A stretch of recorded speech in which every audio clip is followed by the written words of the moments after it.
De retour du marché, nous suivons Frédéric dans l'un des plus hauts lieux de la gastronomie française.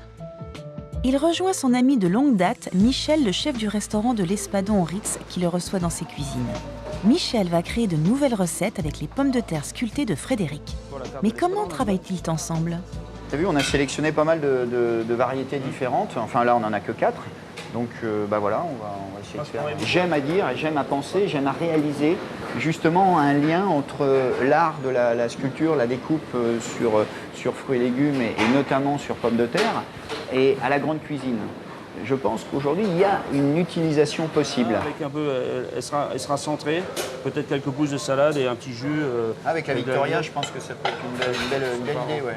Parce que celle-là, toi, si tu vas l'utiliser pour... Alors, moi, justement, puisque tu utilises celle-là, moi, je vais utiliser la Charlotte. Alors, la Charlotte en grosse taille, comme ça, c'est assez intéressant.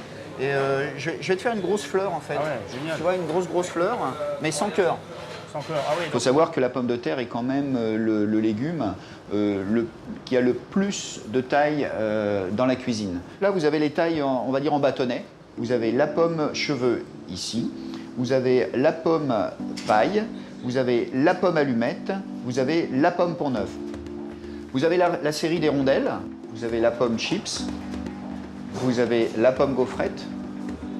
Vous avez une pomme taillée en lamelles dans une autre variété de pommes de terre. Vous avez la pomme rondelle et une pomme bouchon qui est ensuite taillée en rondelles mais un petit peu plus épaisse.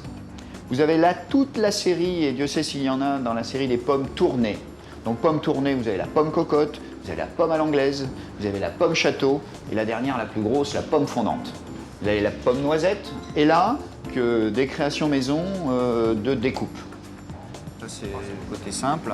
c'est raffiné, c'est beau. Plein, petit clin d'œil à nos anciens, la garniture qu'on met sur des plats, alors des plats de gibier, des plats de viande blanche, tu vois, même poisson. Bah là, tu peux faire plein de choses. Voilà, tu fais. Bon, alors ça, c'est génial. Alors ça, c'est le challenge. Oh là là. Ça, c'est le challenge, c'est le clin d'œil à nos anciens. Refaire, voilà, alors braisée, cuite, et puis un petit ragoût, et puis après la... Ça, c'est le respect du produit en toute sa splendeur.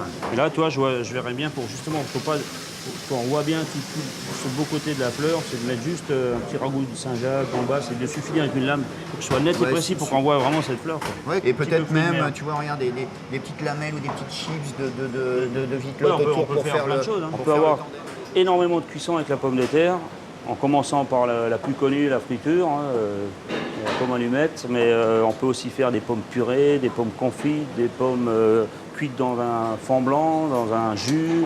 On peut la faire en gratin, on peut la faire en incorporant d'autres éléments. Elle revient toujours dans mes idées, en fait, la pomme de terre. On s'aperçoit que la pomme de terre est un légume fabuleux et que tout le monde aime ça. Bien sûr, il faut qu'il soit bien préparé, subtilement, avec beaucoup de goût et de raffinement, quoi. Elle donne du caractère au plat, en fait.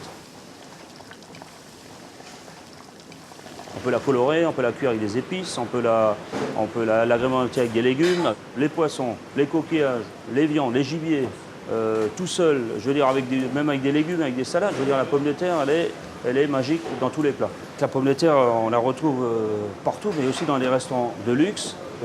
C'est un produit, c'est vrai, que tout le monde connaît. C'est là où c'est génial, c'est quand on a un contraste de dire, tiens, on a mangé de la pomme de terre dans un endroit luxe, mais on l'a mangé comment? On l'a mangé en purée avec de la cive, du basique, de la truffe. C'est surtout un produit qui donne envie de gourmandise. Il faut qu'il se soit top